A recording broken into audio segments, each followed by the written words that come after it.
दिवाळी जवळ आली की गृहिणींना घराच्या साफसफाईचे वेध लागतात. घरातले सगळे मिळून घराची साफसफाई करतात. अनेक जण घराला नवीन रंगही देतात. एकूणच लक्ष्मीपूजनच्या आधी आपलं घर लख्ख असावं अशी प्रत्येकाची इच्छा असते. यामुळे घरामध्ये एक सकारात्मक ऊर्जाही निर्माण होते. तुम्हीही तुमच्या घराची साफसफाई केलीच असेल.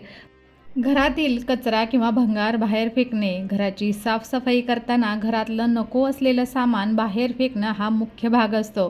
तर घरात खूप जास्त सामान ठेवणं चांगलं नाही असं वास्तुशास्त्रामध्येही सांगितलेलं आहे.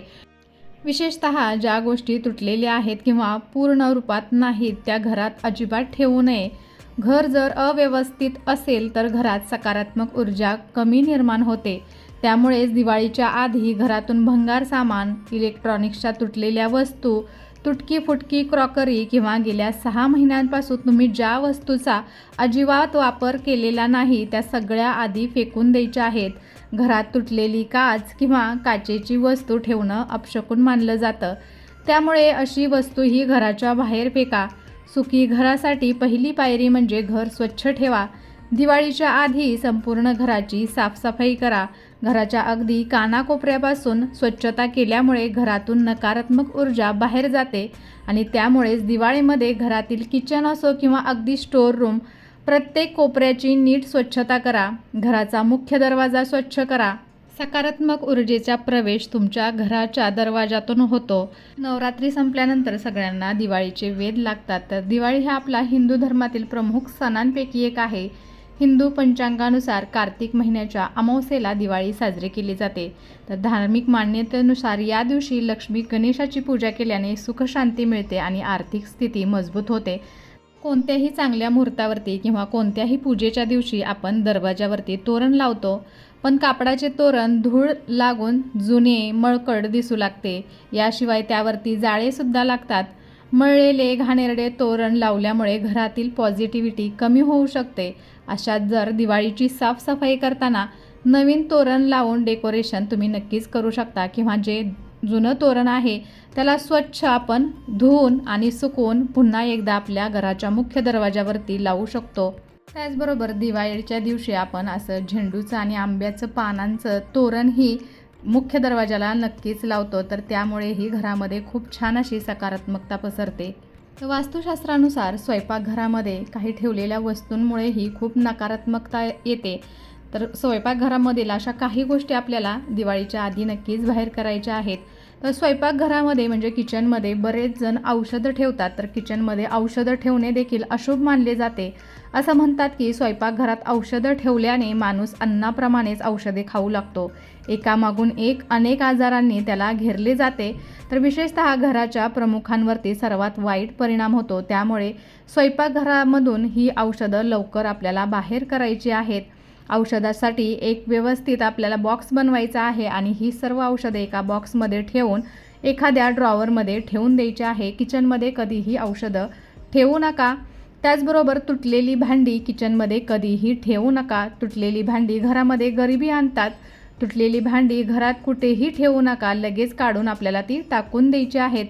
त्याचबरोबर घरातलं अनेकदा न बदलल्यामुळे फर्निचर वर्षानुवर्ष तसंच ठेवल्यामुळे खराब होतं किंवा पाणी लागून ते फुगते. अशा स्थितीत बऱ्याच वेळा फर्निचर तसंच ठेवल्याने त्यात कीटकही होऊ शकतात.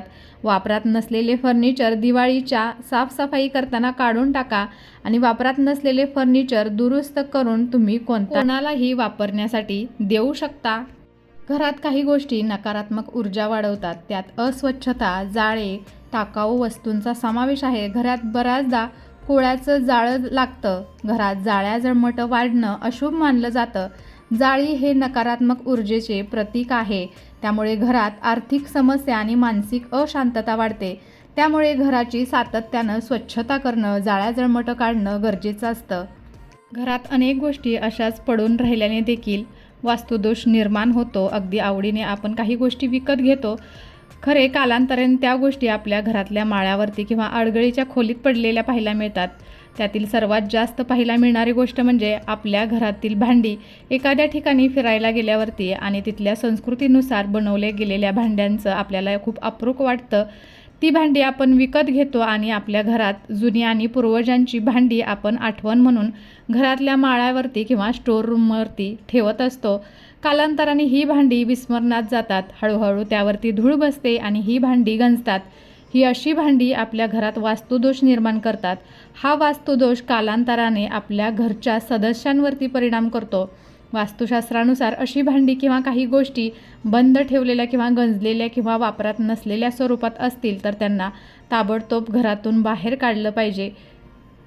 किचनमध्ये म्हणजे आपल्या स्वयंपाकघरामध्ये नेहमी एखाद्या सणाला किंवा शुभ मुहूर्तावरती आपण अशी अन्नपूर्णा मातेची पूजा करायची आहे आणि किचनमध्ये एक दिवा लावून ठेवायचा आहे. त्याचबरोबर समोरील भिंतीवरती आपण दिवाळीच्या दिवशी नक्कीच असं हळदीच्या साह्याने स्वस्तिक बनवायचं आहे.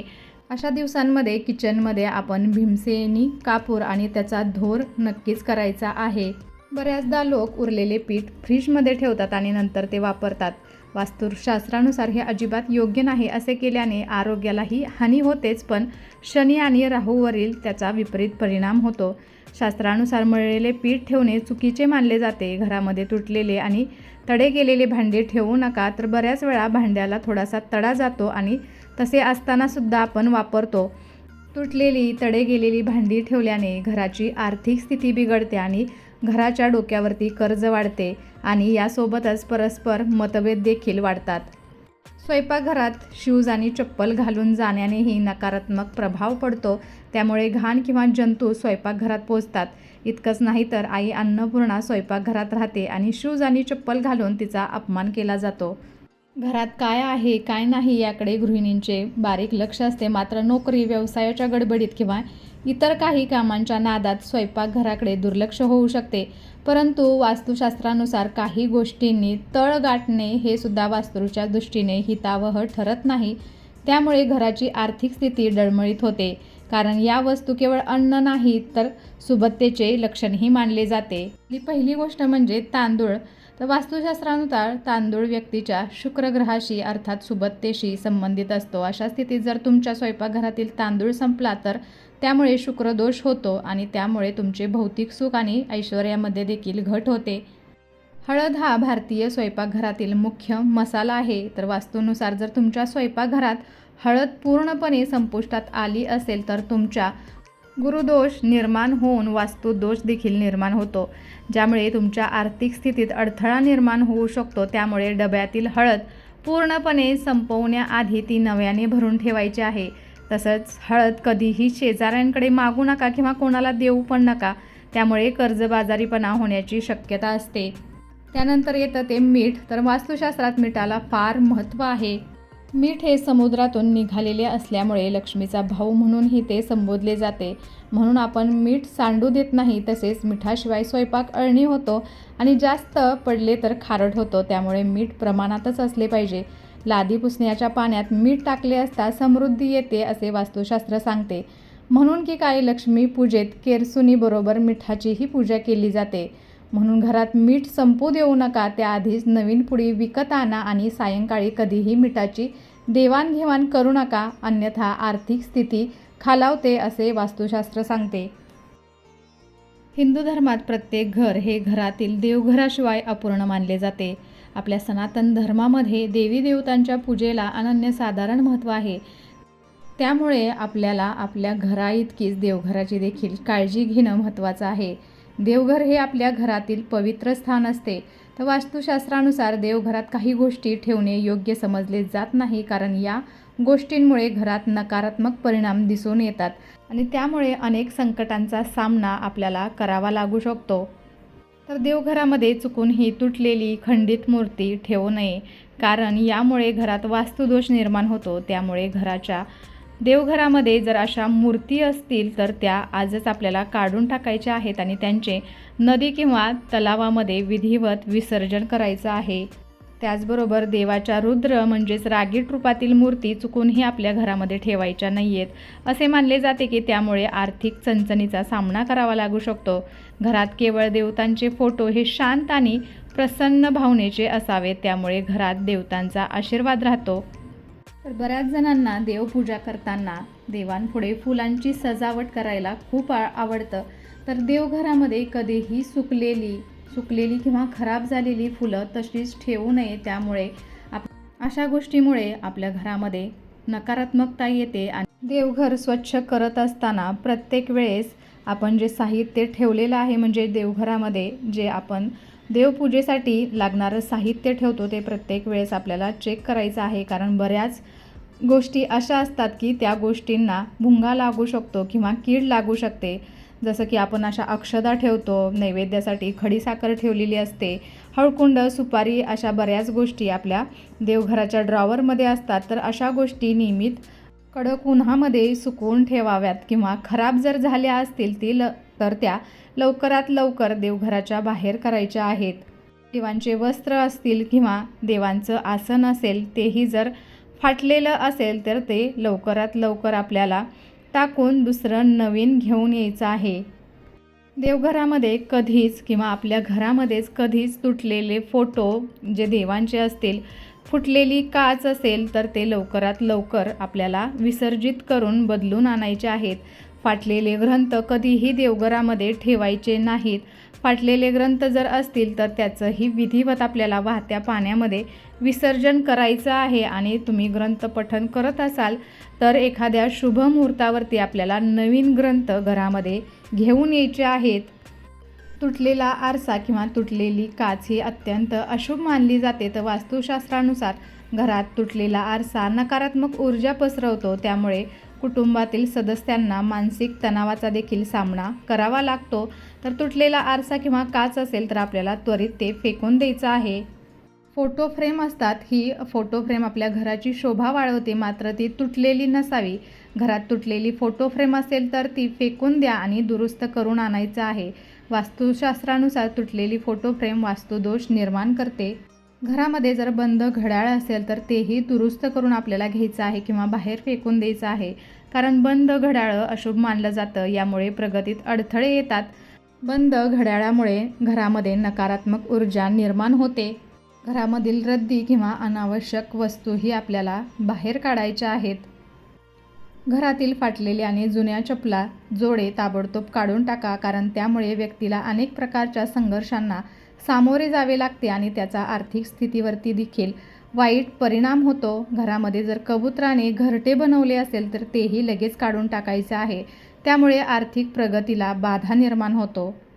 घरामध्ये महाभारत युद्धाचे चित्र, नटराजाची मूर्ती, ताजमहालाचे चित्र, बुडणारी बोट, कारंजे, जंगली प्राण्यांचे चित्र, ताजमहाल, काटेरी झाडे असल्यास ती काढून टाकावीत. त्यामुळे नकारात्मक भावनांचा विकास होतो आणि ज्यामुळे जीवनात चांगल्या घटना घडणे थांबलं जातं. घरातील खराब चार्जर्स, केबल्स, बल्ब यासारख्या अनेक विजेच्या वस्तू पडल्या असतील तर त्या ताबडतोब काढून टाका. कारण खराब इलेक्ट्रॉनिक वस्तू नकारात्मक ऊर्जेचा प्रवाह वाढवतात. घरामध्ये खराब कुलूप असल्यास तर ते घरात कुलूप ताबडतोब काढून टाकायचं आहे. कारण घरात कुलूपाप्रमाणे माणसाची प्रगतीही थांबते. वापरात नसलेले आपल्या कपाटामध्ये अनेक कपडे असतात जे घट्ट असतात किंवा जास्त लूज होतात. तर काही कपड्यांचा रंगही निघालेला असतो, तर काही कपड्याने फाटलेली असतात. असे कपडे साफसफाई झाल्यानंतर पुन्हा कपाटात ठेवणं टाळा. जुने कपडे कोणत्याही गरजू व्यक्तीला तुम्ही देऊ शकता किंवा जास्त खराब झाले असतील तर ते फेकून द्यायचे आहेत. घरामध्ये सुखसमृद्धी, संपत्तीसाठी घरातील प्रत्येक कोपरा स्वच्छ आणि नीटनेटका ठेवण्याचा प्रयत्न करा. दिवाळी म्हणजे घरात रोषणाई हवीच. घराची ठेवण कशी असावी आणि कुठली गोष्ट कुठे असावी हे देखील वास्तुशास्त्रामध्ये सांगितलेलं आहे. अशा अनेक गोष्टी थेट माणसाच्या स्वभावावरती आणि जीवनावरती परिणाम करतात. घरात सुखसमृद्धी नांदावी यासाठी वास्तूची विशेष काळजी घेतली पाहिजे. वास्तुशास्त्रानुसार देवी लक्ष्मीला प्रसन्न करण्यासाठी विविध प्रकारची पूजापाठ केले जातात. काही छोट्या छोट्या वास्तू टिप्स फॉलो केल्याने देखील घरामध्ये ऐश्वर्य, शांती आणि समृद्धी येते. यासोबतच घरामध्ये देवी लक्ष्मीचा वास असतो आणि घरातून नकारात्मक ऊर्जाही संपते. कसा वाटला आजचा व्हिडिओ आणि आजची माहिती मला नक्कीच कमेंट करून सांगा. आणि अशा छान छान आणि माहितीपूर्ण व्हिडिओजसाठी पूजाज कॉर्नरला सबस्क्राईब करायला विसरू नका. त्याचबरोबर बेल आयकॉनही क्लिक करा जेणेकरून तुम्हाला माझे नवनवीन व्हिडिओज असेच पाहता येतील. चला तर मग भेटूया अशाच एका छानसे आणि माहितीपूर्ण व्हिडिओ बरोबर. तोपर्यंत धन्यवाद. श्री स्वामी समर्थ.